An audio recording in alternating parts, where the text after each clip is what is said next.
News, বাংলায় খবর, বাঙালির খবর। IPC, constitution, judiciary, human right সবকে বুড়া আঙ্গুল দেখিয়ে সব চাই।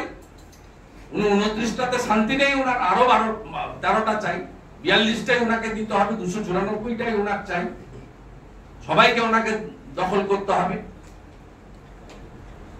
অতএব যত করবেন তত মানুষ ঐক্যবদ্ধ হবে। পৃথিবীর গণতন্ত্রে, পৃথিবীর ইতিহাসে কোন স্বৈরাচারী শাসক বেশি দিন ধরে টিকে থাকতে পারেনি। ফার্দিনান্দ মার্কোস হতে পারে, জিয়াউল হক হতে পারে, জিয়াউর রহমান হতে পারে, যে কেউ হতে পারে। গণতন্ত্রে সব সময় মানুষ শেষ কথা বলেছে। প্রদীপ নিবার আগে যেমন দপ করে জ্বলে ওঠে, এই লোকসভা নির্বাচনের ফলাফলের ক্ষেত্রে তৃণমূলের তাই হয়েছে। প্রদীপটা নিববে, তাই নেবার আগে শেষ জ্বলা জ্বলে উঠেছে। অমল দত্ত কেউ নয়, তিনি এত বড় পার্লামেন্টেরিয়ান, তার কোনো মূল্য নেই। সোমেন মিত্র এত বড় ভেটারেন পলিটিশিয়ান, তার কোনো মূল্য নেই। আবুল হাসনাত খান এত বড় ভেটারেন পলিটিশিয়ান, তিনি কেউ নয়। এত হাই এডুকেটেড শ্রমিক লাহিড়ী, তিনি এত পপুলার না। একটা উচ্চ মাধ্যমিক পাস করা, এমবিএ লিখতো আগে, এখন লেখে না। কয়লার কেসে 8 বার ডেকেছে, সুপ্রিম কোর্ট থেকে প্রোটেকশন নিয়ে ভোটে লড়েছে। তিনি 7,10,000 ভোটে জিতিলেন। ভাবিতে পারেন আপনারা কোন রাজ্যে আপনি বসবাস করেন? এই লড়াই চলছে। আপনারা নিয়ম জানেন যে রেজাল্ট ডিক্লেয়ার থেকে 45 দিনের মধ্যে করতে হয়। প্রিপারেশন চলছে নিশীথ প্রামাণিক কোচবিহার, অভিজিৎ দাস ববি ডায়মন্ড হারবার, ডাক্তার অশোক কান্ডারি জয়নগর এবং অশোক পুরকাই মথুরা। প্রত্যেকটা কেস আলাদা আলাদা এবং উইথ ডকুমেন্ট। মমতা ব্যানার্জি যেমন আমার বিরুদ্ধে কেস করেছিলেন হিয়ারসে, কানে শুনে, ওনার যে রিট আমার কাছে পাঠিয়েছেন তাতে কোনো ডকুমেন্ট নেই, ভাষণই আছে। কান দিয়ে দেখা যায় না, চোখ দিয়ে দেখতে হয়। ঠিক আছে, এটাতে আমরা উইথ ডকুমেন্ট করছি। আর হাজি নুরুলের নমিনেশন মানে মেম্বারশিপ তো শুধু যাবে, টাইম উইল স্পিক। সেম গ্রাউন্ডে দেবাশিস ধরেন কেটেছেন, উনার যাবে। আমরা ওয়েট করবো 1-2 মাস, তারপরে এই রেখাপাত্র সুপ্রিম কোর্টে গিয়ে যাতে উইদিন স্টিপুলেটেড টাইম, যেহেতু ইলেকশন পিটিশন লিঙ্গারিং হয়, উইদিন স্টিপুলেটেড টাইম রেখাপাত্র পিটিশনকে ডিসপোজার করা হয়, সেটাও আমরা করাবো, লিগেলি করাবো। আমরা এই ব্যাটেলে কোনো কম্প্রোমাইজ করবো না, নিশ্চিত। ঠিক আছে, একটাও চাকরি পশ্চিমবঙ্গে দিতে পারবে না। কারণ বলে দিই, আপনার পশ্চিমবঙ্গে 10% ওবিসি রিজার্ভেশন আছে, শুনে রাখুন। 6 এবং 4 ওবিসি এ এবং ওবিসি বি। ঠিক আছে, আপনারা মহামান্য আদালতের নির্দেশ জানেন। ওবিসি 2010-এর পরে সার্টিফিকেট গুলো বাতিল করা হয়েছে। রাজ্য সরকার সিদ্ধান্ত নিয়েছে সুপ্রিম কোর্টে যাবে। এই মামলা যতক্ষণ না নিষ্পত্তি হচ্ছে ততক্ষণ পশ্চিম বাংলায় এই মিডিয়া আপনারা লাফাবেন। উনার কোন একজন মন্ত্রী বেরিয়ে বলবেন যে আজকে 3260টি পোস্ট অনুমোদিত হলো, কার্যকর। ওবিসি রিজার্ভেশন, রাজ্য সরকারের সামনে একটাই রাস্তা আছে, হাইকোর্টের জাজমেন্টকে অ্যাকসেপ্ট করা।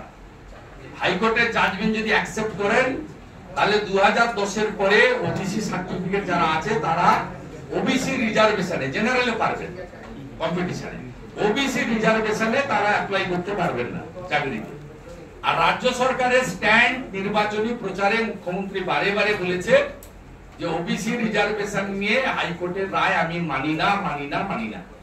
মানি না মানে তাহলে লিগ্যাল পয়েন্ট কি আছে? সুপ্রিম কোর্টে যেতে হবে। সুপ্রিম কোর্টে মামলা অ্যাকসেপ্ট হবে, স্টে লাগবে, শুনানি হবে, নিষ্পত্তি হবে, টাইম টেকেন ব্যাপার। Supreme Court, honourable Supreme Court কি করবে সে সুপ্রিম কোর্ট ঠিক করবে। আমি আপনাকে as a leader of opposition, as a law maker of the state, আমি আপনাকে লিগ্যাল পয়েন্টটা ক্লিয়ার করলাম। তাই এটা নিয়ে আপনার লাফানোর, উত্তেজিত হওয়ার কোনো কারণ নেই।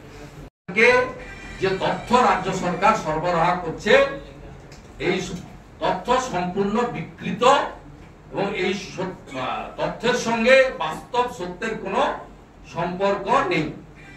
আজকে কোচবিহার জেলা থেকে 22 জন পঞ্চায়েতের মেম্বার বিজেপি কলকাতায় এসে পৌঁছেছে। আমি দুপুরে তাদের নিয়ে মিটিং করেছি, তারা এখন কলকাতা হাইকোর্টে লয়ারের চেম্বারে আছে। তারা আগামীকাল কেস ফাইল করতে যাচ্ছেন।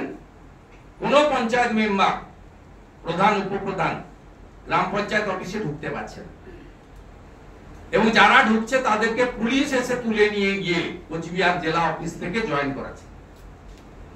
নিপেন বিশ্বাস বলে এক প্রধান, তাকে জয়েন করিয়েছিল অভিজিৎ বলে কে আছে ওদের সভাপতি, তিনি আজকে কলকাতায় আমার কাছে এসেছেন। তাকে আমি যখন জিজ্ঞেস করলাম, বলো পুলিশের ওসি নিজে গিয়ে তাকে জয়েন করিয়েছে। ভিডিও ফোন করে বলেছে মাথা ভাঙার ভিডিও, যে আপনি কেন অঞ্চল অফিসে আসছেন না। ওকে ডেকে আনা হয়েছে, 100 জন গুন্ডা গিয়ে তাকে তুলে নিয়ে এসছে।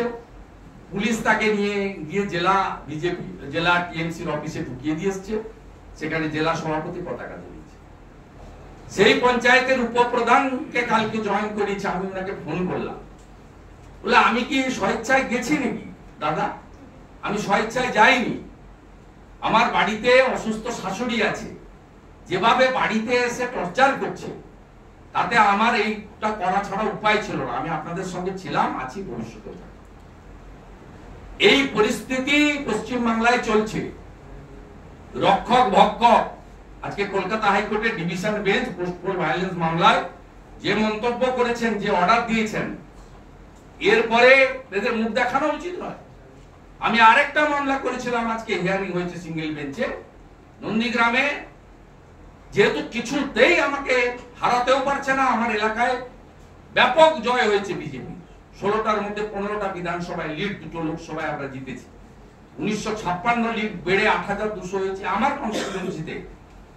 সেখানে এক মাসে 20 দিনের মধ্যে 47টা এফআইআর করা হয়েছে।